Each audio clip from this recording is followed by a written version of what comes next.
Average prices of goods and services rose 4.9% in August. Statistics South Africa is reporting a 0.2 percentage point decline in the inflation figure. The data keeps CPI within the Reserve Bank's target band for a 17th straight month. Food inflation rose 2.9%, while transport price growth ticked 9.5% higher compared to a year ago. The August data was lower than the 5.2% forecast by 18 economists surveyed by Bloomberg. The figure could ease pressure on the Reserve Bank's Monetary Policy Committee to hike lending rates on Thursday. For more on this, I'm joined by Miyelani Maluleke. He's from ABSA, he's an economist there. Thanks so much for your time on SABC News. What, if anything, can we read from the fact that inflation was lower than expected? Yeah, so for me, this means a couple of things for the ordinary consumer out there. One, that the cost of living remains relatively contained. But secondly, it also means that the probability that the South African Reserve Bank is going to increase interest rates, not just tomorrow, but also for the foreseeable future, remains relatively low. So I think that's the huge plus coming out of this. So what does that mean for me if I'm an over-indebted consumer? This CPI number is good news for me, right?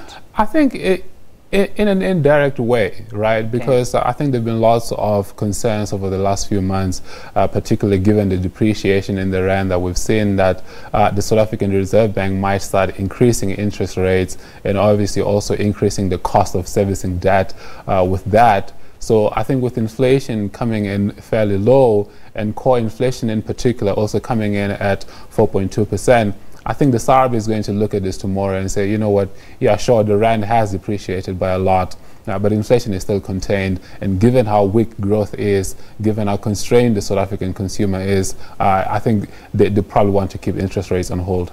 We'll come back to them a little bit later on. But for now, Statistics South Africa says that on average, prices decreased by 0.1% between July 2018 and August 2018. Are we feeling this with all the petrol price increases and all the other food increases? Does this make a difference? It does. So I think if you look at what has actually been driving inflation over the last few months, it's been, as you correctly point out, fuel prices. If you compare it now to where we were in March, I think we're about 17% higher. That's a lot, especially given if you consider the fact that the consumption of fuel is relatively inelastic. You still need to drive to work, you still need to move around. So it's difficult to sort of bat it away. But for me, if you look at the details of the basket, food price inflation remains relatively contained. It's still running at around 3.5%. So that's a positive. For me, if oil prices remain sort of stable, maybe we might see some stability in fuel prices and maybe some containment of some of these increases that we've seen. Okay, so tomorrow's MPC, they're going to talk to us about our borrowing costs. They're going to make an announcement there. Some economists say that the Reserve Bank is going to keep that main lending rate at 6.5%. Do you think that's what's going to happen? It's very much our view as well. We see very little reason for them to increase at this time. As I said, I think the big concern has been that the exchange rate has depreciated a lot. Our import costs are going to go up. But as today's CPI data has showed, there's very little pass-through coming from this exchange rate depreciation to domestic prices. So we also expect them to keep interest rates on hold tomorrow. Now, there's another view by some economists that interest rates must be hiked even though there's a recession and even though we're facing such a difficult time. What would that do and why would someone think that? Well, I mean, that's a bit of a surprising argument, but I think the consideration behind it could be that you look at other emerging markets like Turkey. There was a very big hike last week of about 650 basis points. I think the argument is that the SARB needs to hike in order to protect the currency. But that argument is very weak here in South Africa. The SARB does not need to hike to protect the currency. And one of the reasons against that is that if you look at our debt profile as an example, we don't have a lot of foreign currency denominated debt here in South Africa.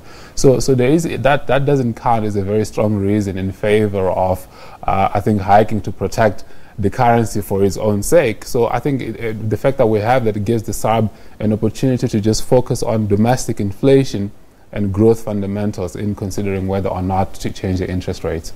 Okay, I'm glad you brought up the rand's weakness, because some people were also saying that's going to play a part in that decision. The OECD has labelled South Africa's economy as the worst performer among its emerging market peers. Do you agree with that assessment?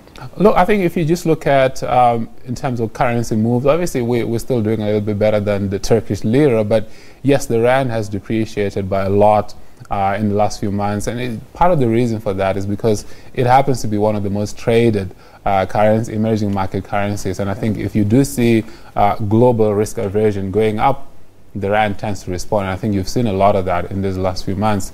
But I think the positive, though, is that despite that big depreciation that we've seen, we haven't seen, I think a lot of that being passed through to consumers in the form of price increases. Yeah. Miyelani Maluleke from ABSA, thanks so much for your time on SABC News. It's time for a short break. I'll have more business news for you after that. Do stay with us.